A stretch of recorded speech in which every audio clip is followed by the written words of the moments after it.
It is a battle, but not the kind fought in the streets or in the marketplace.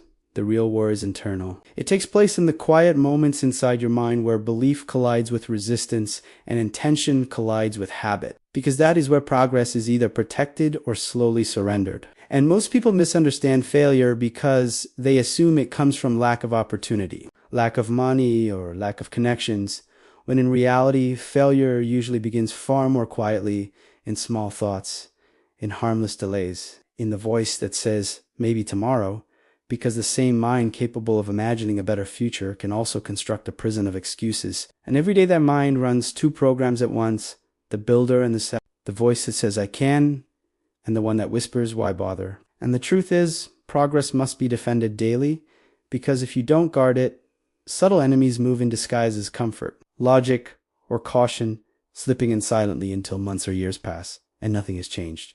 Because progress is rarely stolen. It is surrendered piece by piece through distraction, neglect, and excuse, which is why awareness becomes the first weapon. Understanding that the real fight is not luck versus misfortune, but discipline versus drift. Because nothing outside you can permanently fix what you refuse to address inside. And once that internal battle is acknowledged, everything begins to align. But the enemies must be named, starting with excuses, the most elegant destroyer of momentum ever created.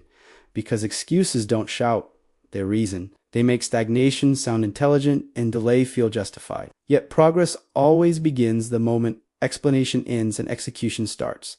Because life responds to action, not intention. And the cure for excuses is accountability, followed closely by vigilance against neglect. The quiet erosion that happens when small disciplines are skipped and maintenance is ignored. Because everything unattended deteriorates health, finances, skills, relationships, and success itself demands rent every single day. Then comes doubt, the thief that delays action just long enough to kill momentum, whispering uncertainty during the gap between effort and evidence. But belief is built not through certainty, but through disciplined action taken before proof appears. Because movement weakens doubt while hesitation feeds it, followed by distraction, which fragments focus until energy leaks away and nothing meaningful is completed. Because attention is the currency of achievement, and whatever captures it determines your results. And finally, comfort, the most seductive enemy of all, because it feels earned, safe, and harmless. Yet slowly trades growth for ease and ambition for preservation,